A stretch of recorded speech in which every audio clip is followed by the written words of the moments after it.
Hello दोस्तों, आज मैं आपके लिए लेकर आई हूँ दशहरा स्पेशल थाली। तो इसमें एक दही मतलब कि दही बड़ा रहेगा और ओल की सब्जी, पुआ और पूड़ी। तो ये हमारे यहाँ बिहार में दशहरा के दिन लगभग घरों में बनता ही है। तो चलिए इसे बनाते हैं, दशहरा स्पेशल थाली।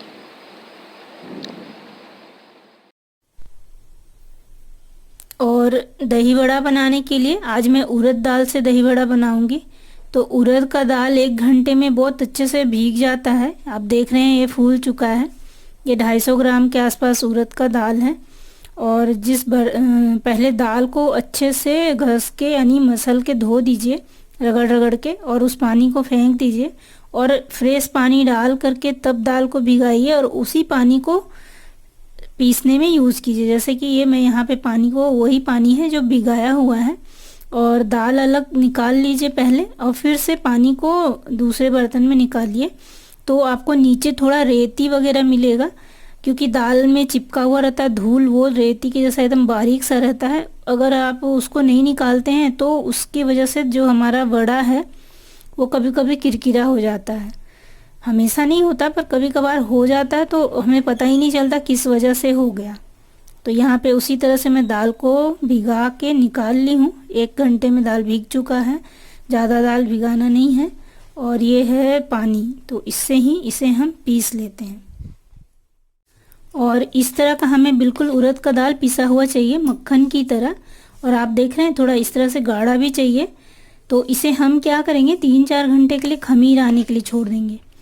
शायद आपने पहले खमीर उड़द का दाल में आ जाए और दही बड़ा बनाना है ऐसा नहीं सुना होगा, और अगर आप बनाते होंगे तो अच्छी बात है। तो खमीर आने के बाद जब हम बनाएंगे तब इसका रिजल्ट देखिएगा कितना बढ़िया आता है। वैसे तो मैं अपनी माँ से सीखी हूँ दही बड़ा बनाने के लिए, बहुत सारे गुण थे उसके अंदर। आज इस दुनिया में नहीं रही, वो बहुत जल्दी चली गई।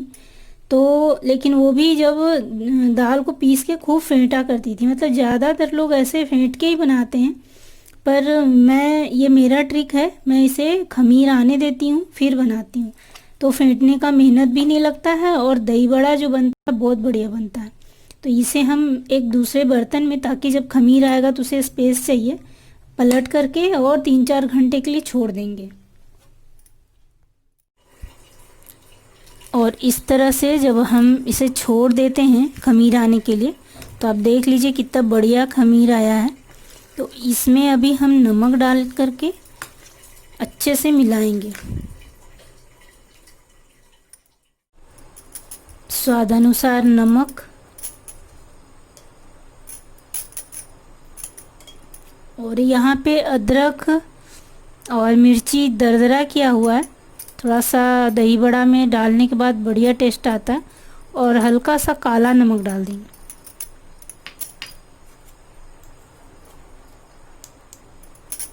और इनको अच्छे से मिला करके फेंट लेते हैं। हम इस तरह से पानी में इसे डालकर थोड़ा सा चेक करते हैं। तो देख सकते हैं आप, ये बिल्कुल कितने अच्छे से तैर रहा है। चाहे आप कितना भी बड़ा सा इसमें लोई डाल दीजिए तो इसी तरह से ये तैरेगा, क्योंकि ये बिल्कुल हल्का हो चुका है। और अब इसके लिए हम पानी तैयार कर लेते हैं। थोड़ा काला नमक डालते हैं, थोड़ा प्लेन नमक,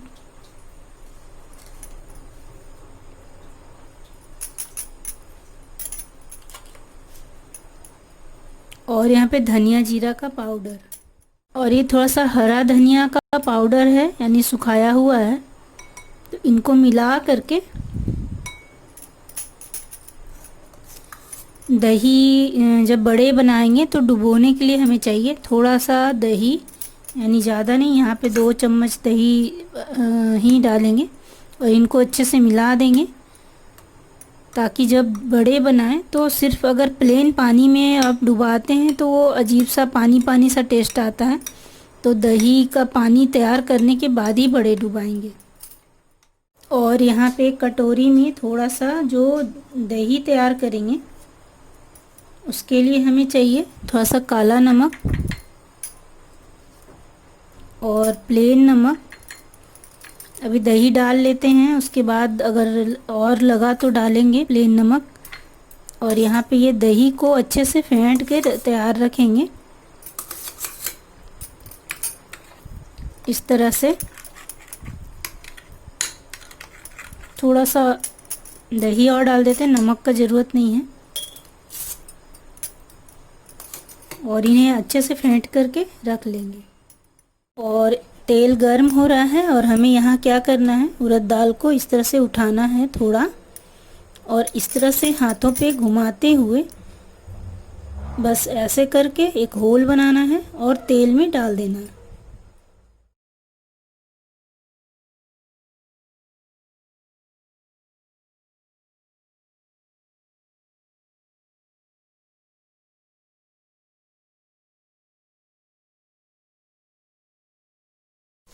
और यहाँ पे जो गोल्डन ब्राउन हो जाएगा उसे निकाल के जो पानी तैयार किए हैं उसमें डाल देंगे।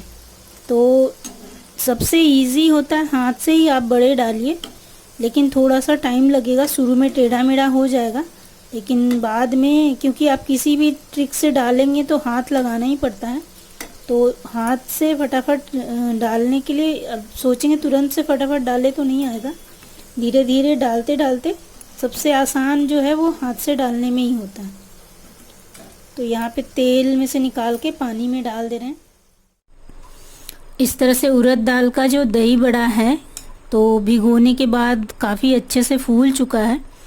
और आपने देखा कि मैं हाथों से ही किस तरह से डाल रही थी। ये बताने का मकसद ये है कि आप किसी भी चीज़ पे ट्राई करेंगे तो हाथ लगाना ही पड़ता है। तो हम धीरे धीरे हाथ से ही कोशिश करेंगे तो आ जाएगा। स्टार्टिंग में कोई भी इस तरह से फटाफट नहीं बना पाता है, लेकिन जब आप इसी तरह से डालते रहेंगे तो आपको बनाना बहुत आसान हो जाएगा। तो अभी हम दही बड़े को दही में लगा लेते हैं। तो इस तरह से पानी में से निकाल करके आप चाहें तो इसका पानी को भी यूज़ कर सकते हैं। पानी भी जो होता है बहुत अच्छा टेस्टी होता है।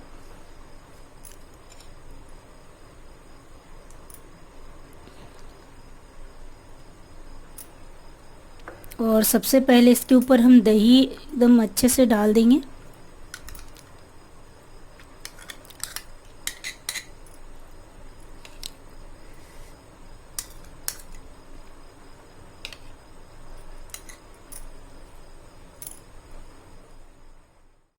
और लाल मिर्च पाउडर अगर आपको पसंद है तो डालिए, क्योंकि थोड़ा तीखा होता है।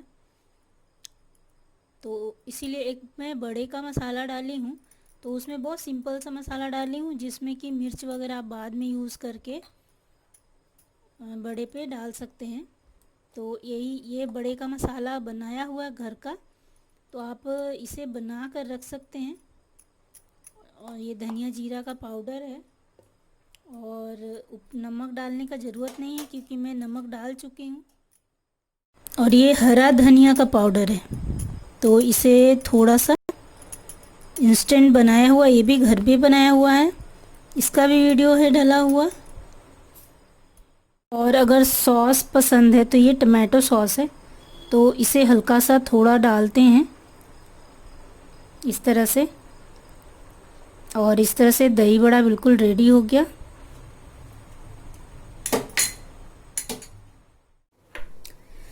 और ये है सूरन। सूरन इसे महाराष्ट्र में सूरन बोलते हैं, और भी कहीं कहीं कुछ और भी नाम है इसका, ज़्यादा मुझे नहीं पता। और हमारे यहाँ बिहार में इसे ओल बोलते हैं।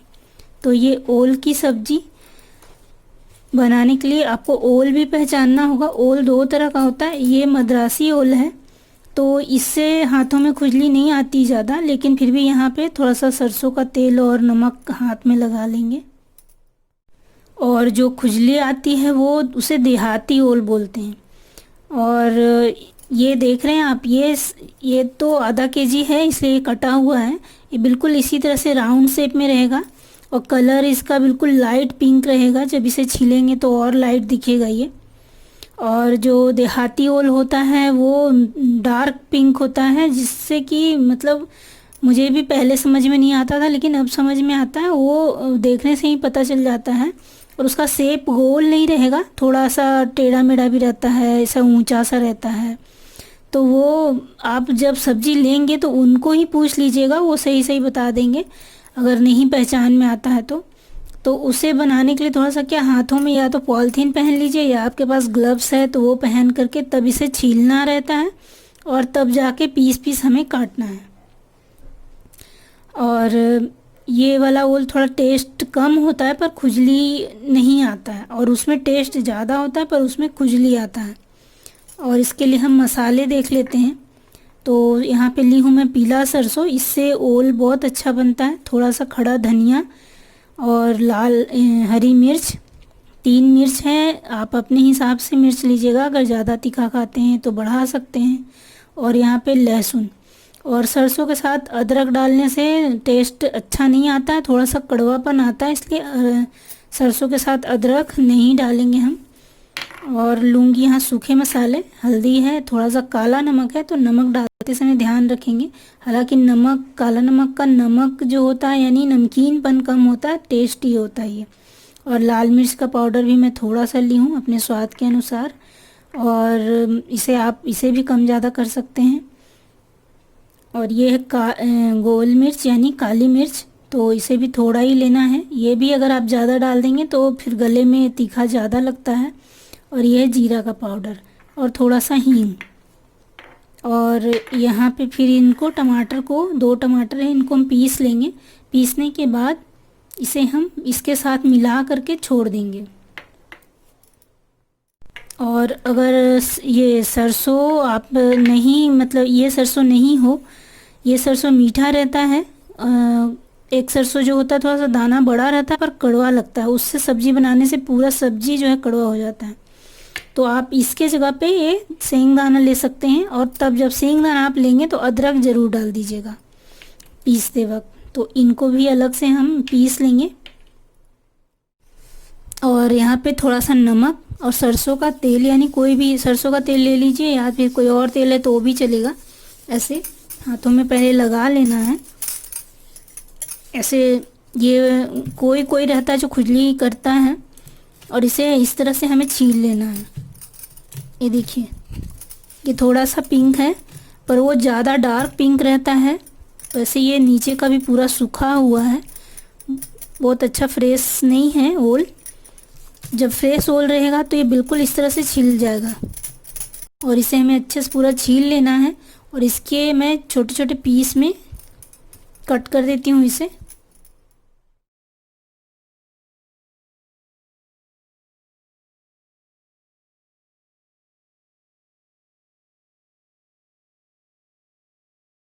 इस तरह से इसे हम मिला करके छोड़ देंगे ताकि मसाले जो हैं वो फूल जाएं। और जो पीसेंगे वो तो पानी में पीसेंगे तो फूलेगा ही। तो जो सील पार्टी पे मसाले भिगा करके पीसते थे तो उस तरह से ये टेस्ट आता है। तो टमाटर में इसलिए मैं मिला देती हूँ कि टमाटर भी भूनना है, अलग से पानी नहीं लगेगा, टमाटर के साथ ही भून जाएगा। तो इसे हम भिगा कर छोड़ दे रहे हैं। और इसे पीसने के बाद आप देख रहे हैं कि बिल्कुल इस तरह से बारीक हो जाना चाहिए, तो पीस जाता है ये जार में। और अच्छे से पिसा हुआ रहेगा तो ग्रेवी बहुत अच्छी बनेगी। इस तरह से छील के काट लेना है हमें, और फिर नमक डाल के पानी में, काटते वक्त पानी में रखिएगा। और देहाती ओल का बिल्कुल ध्यान रखिएगा, उसे आप हाथों से इस तरह से छील करके नहीं काट सकते, नहीं तो बहुत खुजली आने लगता है उससे। उसके लिए ग्लव्स ही चाहिए, या फिर उसे पहले ही 2-3 बड़े बड़े पीस में काट करके और बॉयल कर दिया जाता है, उसके बाद उसे काटा जाता है। तो इसे एक बार 2 मिनट के लिए हम बॉयल कर लेते हैं और फिर छान देते हैं। और यहाँ पे गैस ऑन करके कढ़ाई चढ़ा हुआ है और तेल डला हुआ है, तेल गर्म हो गया। तो यहाँ और जो ओल है हमारा, ये देख सकते हैं, ये बिल्कुल फ्रेश करके धो दी हूँ मैं। तो सबसे पहले इसे हमें अच्छे से भूनना है, बिल्कुल गोल्डन ब्राउन करके भून लेना है, तभी इसमें अच्छा टेस्ट आता है। और फिर इसे हम निकाल लेंगे।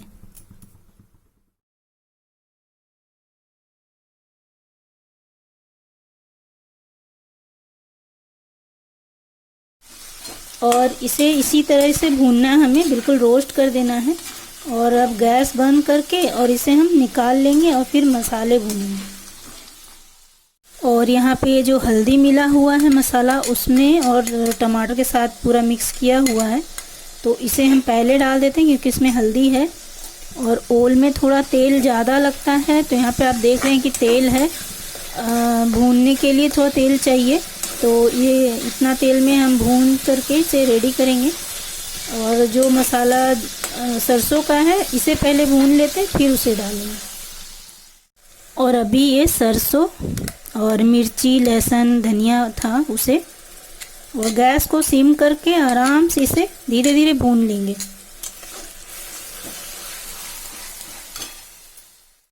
और यहाँ पे आप देख रहे हैं कि अच्छे से मसाला है जो भून गया, क्योंकि तेल आजू बाजू से छोड़ने लगा है। तो अब हम क्या करेंगे कि इस ओल को डाल देंगे, भुना हुआ जो ओल है।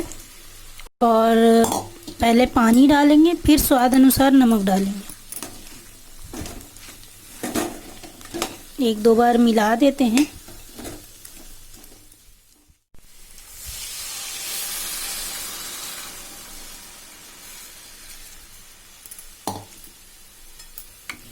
ओल में थोड़ा पानी ज़्यादा रहता है, क्योंकि जब ये ओल पक जाएगा तब पानी जो है कम हो जाएगा। तो थोड़ा सा अगर आपको ग्रेवी ज़्यादा चाहिए तो थोड़ा और पानी डालेंगे, थोड़ा अगर ज़्यादा ग्रेवी वाला नहीं चाहिए तो इतना में ठीक है। और अब हम यहाँ पे नमक डाल दे रहे हैं।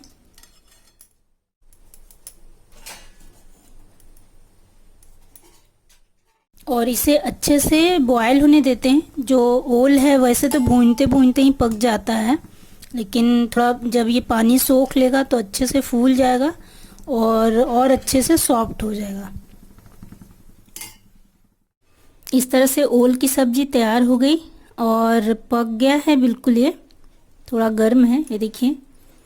और इसे प्याज और गरम मसाला भी डालकर मतलब कि बनाया जाता है, लेकिन सरसों और लहसुन के साथ जो बनता है तभी ये ओल का असली मज़ा आता है और टेस्ट सही में समझ में आता है।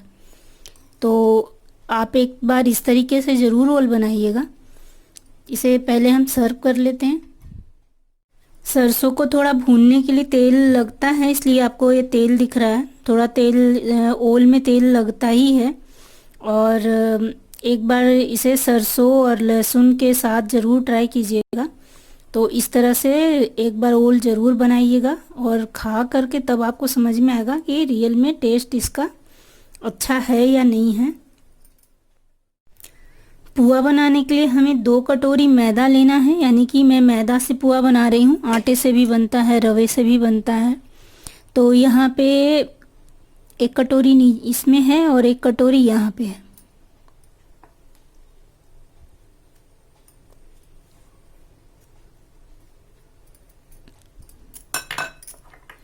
और 2 कटोरी में 1 कटोरी, यानी जितना मैदा आप लेंगे उसका आधा चीनी लग जाता है बराबर मीठा होने के लिए। तो हमारे यहाँ थोड़ा कम मीठा खाते हैं, तो मैं थोड़ा कम चीनी ली हूँ। और ये ग्रेटेड नारियल है, यानी स्लाइस किया हुआ है, ग्रेट नहीं किया हुआ है, ये डाल दी। और ये चीनी, अगर आपको थोड़ा और मीठा खाना है तो थोड़ा सा चीनी बढ़ा लीजिएगा, और थोड़ा और कम मीठा खाना है तो थोड़ा और चीनी कम कर दीजिएगा। तो ये डाल दी मैं इसमें चीनी। और थोड़ा सा डालूंगी रवा। वैसे कुछ पुआ जो बनता है आधा मैदा आधा रवा बनता है, पर उसे थोड़ा सा ज़्यादा टाइम लगता है। रवा को बिल्कुल अच्छे से सोख होने देना पड़ता है। तो थोड़ा रवा थोड़ा डालेंगे, यानी 2 चम्मच भर रवा में डाली, जिससे इसमें थोड़ा सा कुरकुरापन हो और मैदे की वजह से काफ़ी सॉफ्ट बने। और ये इलायची है, छोटी इलायची, जिसे कि कलबत्ते में कूटी हूँ, पर पूरी तरह से नहीं कूटी, जिससे दांत में जब आप दांत के नीचे जब आता है तो बहुत बढ़िया टेस्ट आता है। और थोड़ा सा सौंफ हमारे घर में पसंद है लोगों को, इसलिए मैं डाल रही हूँ। और इसमें थोड़ा डाल दीजिएगा आप नारियल का बुरादा, या फिर नारियल को एकदम बारीक करके भी डाल सकते हैं। और इसे मैं मिला करके दूध से मिलाऊंगी। दूध खोआ भी इसमें डलाता है, तो यहाँ पे मलाई के साथ है दूध, इसे डाल दूँगी मैं। और आप चाहें तो इसमें आधा कटोरी भर खोआ भी डाल सकते हैं। तो यहाँ पे 1 कटोरी दूध, और इसे आराम से हमें इस तरह से मिला लेना है।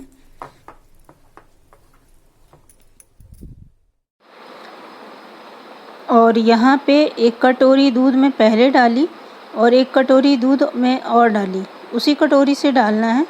और ध्यान दीजिएगा, जिस कटोरी से मैदा लेंगे उसी कटोरी से दूध भी लेंगे और उसी कटोरी से चीनी भी माप के लेंगे। और इन सब को इकट्ठा हम मिला करके, और बाकी चीज़ें तो मैंने आपको बताई ही, सबको इकट्ठा मिला करके हमें इसे 2 घंटे के लिए छोड़ देना है। 2 घंटे में मैदा अच्छे से जब फूल जाएगा तब आप देखिएगा पुआ कितना बढ़िया बनेगा। तो 2 घंटे से पहले हमें इसे नहीं बनाना है, इस बात का ध्यान रखिएगा। 2 घंटे के बाद जब आप देखेंगे तो आपको कुछ इस तरह का ये दिखेगा, यानी कि अच्छे से घोल रेडी हो गया है। और जब हम इसे गिराएं तो इस तरह से फैलना चाहिए। तो अभी चलिए हम पुआ बनाते हैं इससे। और तेल गर्म हो रहा है। यहाँ पे तेल को अच्छे से पहले गर्म करना है और फिर फ्लेम को मीडियम कर देना है। आप चाहें तो पहले थोड़ा सा डालकर चेक कर सकते हैं, लेकिन यहाँ पे बस ऐसे लेकर के यहाँ डालते जाना है। तो मैं यहाँ पे ऐसे डालते जाऊँगी। तेल बहुत ज़्यादा गर्म नहीं रखिएगा, नहीं तो पूरा बाहर मतलब बहुत दूर तक फैल जाएगा। और बस जितना जगह हो उतना ही डालेंगे। और गैस को अब एकदम सिम करके रखेंगे, और जब तक ये खुद से ऊपर ना आए तब तक हम इसे नहीं पलटेंगे। और अभी आप देख रहे हैं बिल्कुल फूल गया है ये। तो फूलने के बाद आप देखिएगा धीरे धीरे हम इसे ऐसे पलट लेंगे।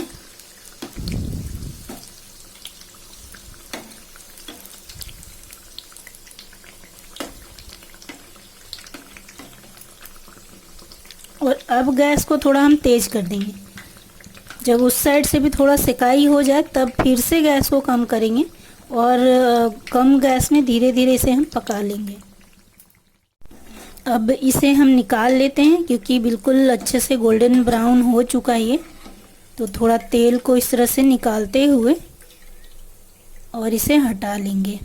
तो इस तरह से ये बिल्कुल रेडी हो गया पुआ। इस तरह से आपने देखा कि पुआ बनाना कितना आसान है। तो मैं आपको एक पुआ तोड़ कर दिखाती हूँ, कितना बढ़िया ऐसे फूल कर बनता है, तो बहुत अच्छा लगता है। इधर से भी कुरकुरा है और इधर से भी कुरकुरा है, और यहाँ अंदर में बिल्कुल सॉफ्ट है।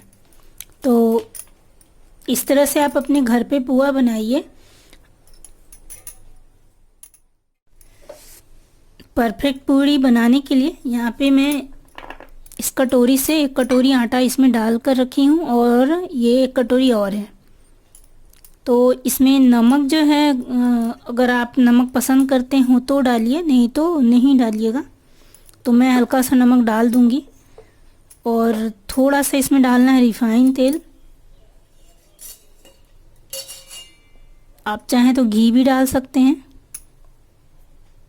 और इसे हम मिला लेते हैं हाथों से अच्छे से। पहले पूड़ी में अजवाइन, मंगरेला या कुछ भी इस तरह का चीज़ नहीं डालते हैं, क्योंकि ये पूड़ी और कचौरी दोनों में अंतर है। और इसे ज़्यादा खास्ता भी नहीं करना होता है, हल्का सा सिर्फ नरम रहने के लिए जो घी या तेल डालते हैं। और अब यहाँ पे थोड़ा थोड़ा पानी दे करके आटा को हमें बिल्कुल सख्त गूंदना है।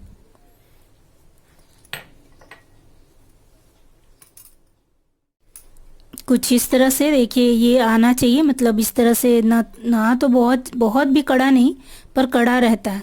अब इनको साइड करते जाएंगे, और ये जो आटा है इधर, इसे इस तरह से मिला करके गूंदते जाएंगे।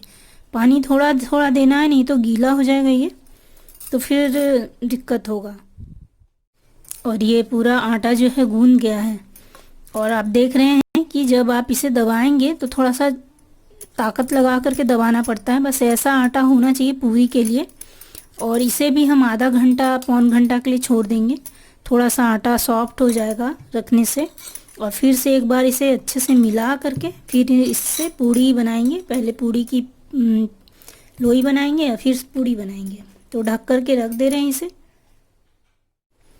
और एक बात ध्यान दीजिएगा, यहाँ मैं इस कटोरी से 2 कटोरी आटा ली थी और इससे आधा कटोरी पानी में ये गूंद गया, क्योंकि आटा सख्त गूंदना है तो पानी कम लगता है, और नरम गूंदना रहता तो फिर थोड़ा और लगता था।